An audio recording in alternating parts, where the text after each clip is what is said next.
Yo, what's going on, guys and gals? Dad here, getting ready to go over my Week 9 NFL DraftKings picks for the week. Thanks again for showing up, guys.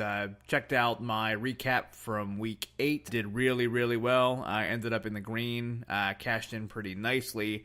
Hoping to have the same result for this week in Week 9. Not going to beat around the bush too much. We're just going to get right into it. Okay, so we're going to start with our quarterback picks, like always. My top tier pick for the week at quarterback is going to be Drew Brees. This is going to be a popular play. He's probably going to be the chalk play of the week, but the matchup is just so juicy. We all know that the Bucs' weakness is the passing game. The secondary just can't hack it. The Saints are going to be playing at home in the Superdome, so we all know what that means. Drew Brees is going to air that ball out all night long. The Vegas point total for this game is projected to be quite high. I think it's around 50 points right now. I haven't checked it in a while. It could still be at 50. It might even have been higher at this point. Who knows? Which is undoubtedly accurate because the Saints aren't that great against the pass game either. So hopefully Jameis Winston and the Bucs wide receiver core keeps the game close so we can benefit from all the action in the air. My mid-tier pick, it's kind of a toss-up between Dak Prescott and Carson Wentz. Dak is underpriced, especially since he's going up against the Chiefs, who give up 261 passing yards per game and rank 28th in the league. We know that Ezekiel Elliott is going to be out for the next few weeks due to his legal troubles, so the Cowboys are going to need to rely on Dak's arm pretty heavily. Don't let the 7 points from last week scare you away. It was raining in the Capitol, so Zeke handled the majority of the offensive work, and also the defense was just balling out the whole game. The offense really had a lot of short field situations, so I expect Dak to rack up the points for this game. Like I said, he's underpriced at $6,700. The reason I'm looking at Carson Wentz as well is just like he is severely underpriced this week, $6,100. Yeah, I know he's going up against the Denver defense, which has been known to shut quarterbacks down, but I think that's way too much of a price drop. I'm still going to have some exposure to Wentz, even though they're going up against the Broncos.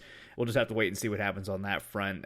If you want to live dangerously, go with Carson Wentz. If you want to have a safer option, go with Dak Prescott. All right, so for my tier 3 or my lower priced quarterback options, I'm looking at Trevor Simeon, however the hell you pronounce your name, I don't know. The Broncos have a pretty good matchup against the Eagles secondary, who ranks 26th in the league and averages 256 yards allowed per game in the air.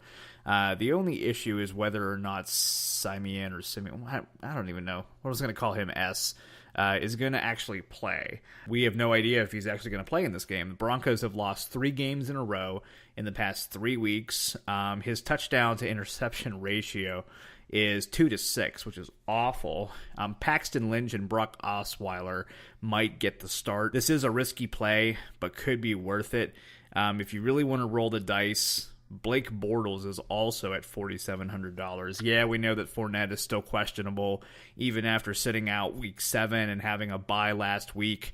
So Bortles may have to step up again. He only needs 13 points to meet value, and he averages 14.5 per game. Throw him in a lineup or two.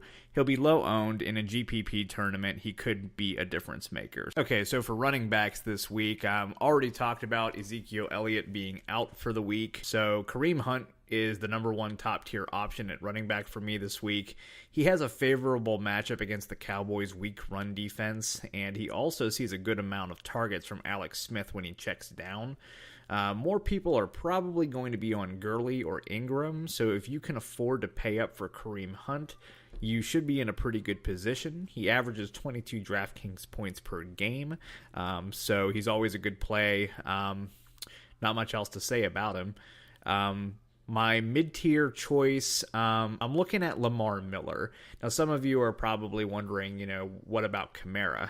After Ingram fumbled twice in the game last week versus Chicago, He was seen getting into it with Sean Payton, which could come back to bite him as Kamara might get more looks as punishment. So I expect the ownership of Kamara to increase this week, leaving room for us to capitalize on Lamar Miller. Even though Deshaun Watson and the Texans receiving core is going crazy lately in the production, Miller is still finding ways to keep himself relevant.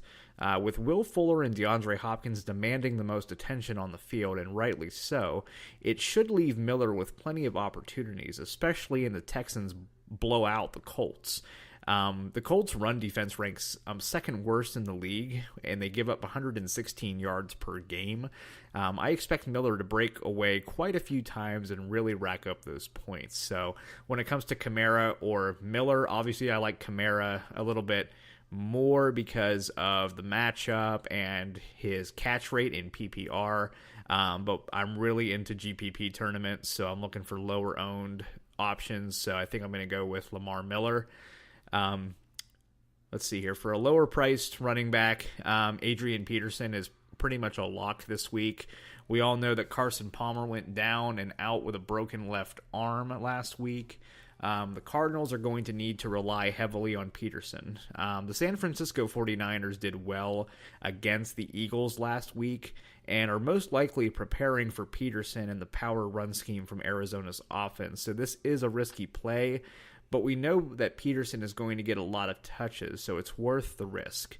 If you're not feeling Peterson, I would also consider Joe Mixon, who in my opinion is like a cheaper version of Christian McCaffrey. He's not going to get a whole lot of groundwork done, but he has his moments from time to time. He really benefits from the pass game, and in PPR, that's what we got to chase. So Joe Mixon's also in play. If you paid up everywhere else and need a super cheap running back, Orleans Darkwa is a sneaky GPP play. He should be low owned. The Rams hemorrhage yards allowed versus the run.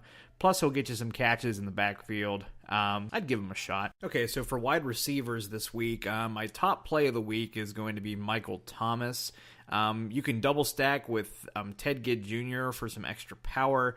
Like I said before, the Saints and Bucks game is going to be a high-scoring affair. Both defenses are not stellar against the pass. You may even look at Mike Evans for the same reasons as Michael Thomas. They both get the same majority of targets, although Evans is more of a red zone threat. Either way, they are both really good options this week at their price. Mid-tier wide receivers, Dez Bryant is way too cheap here at $6,400. His salary came down because of the low stats brought on by Ezekiel Elliott and the Cowboys defense dominating the play last week. This week is going to be the exact opposite. Zeke is out. We're relying on the pass, and Dez Bryant is our man. Let's see. Demaryius Thomas is also a good play, but only if Emmanuel Sanders is still out. Keep a watchful eye on the injury reports before throwing him in your lineups. Also, Benny Fowler is also somebody to consider if Sanders is out. He has the ceiling and the targets to be a good cheap option should you need one. So just keep an eye on Emmanuel Sanders, whether or not he's going to be out for the week as well. For a really cheap, risky wide receiver option, the Jaguars have hinted at D.D. Westbrook coming off injury reserve. This guy led the NFL's preseason with 298 receiving yards. He seems to have recovered from his core muscle surgery, as he was reported to be practicing on Monday. As a fourth-round draft pick, he really needs to shine to contend for a spot among the Jaguars' top receiving core. Watch Westbrook carefully.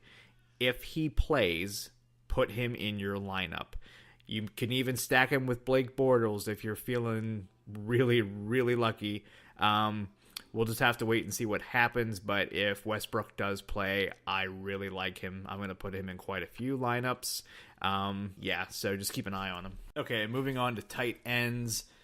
Zach Ertz versus Denver is the chalk play at tight end this week, but at $6,800, he's still too expensive. I much prefer lower-priced options at this position, and I'm looking at Jimmy Graham. He's in just the right spot. He has a good matchup versus the Redskins. Even despite scoring 2 touchdowns, his price only went up by $200 from Week 8. Sure, he had a slow start, but he made up for it at the end. So I like Jimmy Graham, especially off that performance last week from Russell Wilson. Should be a good play. Mid-tier, Jack Doyle. I got to go with my man Jack Doyle. He was my MVP last week, going off, dropping a 30-burger on everybody. He has emerged as Jacoby Brissett's go-to target in the pass game. Now, with Brissett, he doesn't have a reliable deep ball, so T.Y. Hilton being a threat continues to kind of diminish, and that leaves plenty of short pass looks for Doyle. If you can find me a receiver who is getting the targets this guy has been getting over the past 4 weeks and has a $4,300 price tag, I'll be very surprised. So I really like Jack Doyle again this week. If you need a super cheap tight end, I would consider A.J. Derby and Tyler Higbee. Both have great matchups, have been getting a decent amount of targets. If I had to choose between one of them, I would probably go with A.J. Derby. Seems to be the more solid and consistent option. And finally, defense and special teams. This category doesn't really require a whole lot of thought. You could plug any of these options into your lineup. Any given defense or special teams could go off at any moment. But your safest options are obviously going to be the Jaguars and the Texans. They just seem to have the most favorable matchups.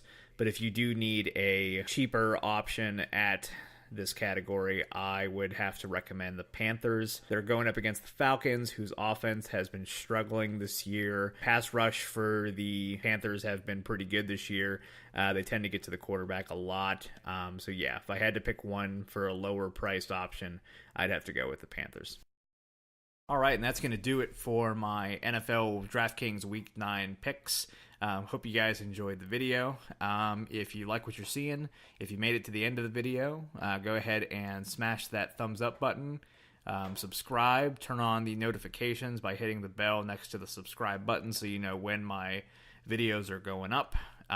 If you don't follow me on Twitter already, please do so. I usually give a lot of updates throughout the week from things that I notice, and I'm usually live tweeting during the games. So if you want to hit me up, by all means you can. Again, thanks for watching. Hope you guys have a good week.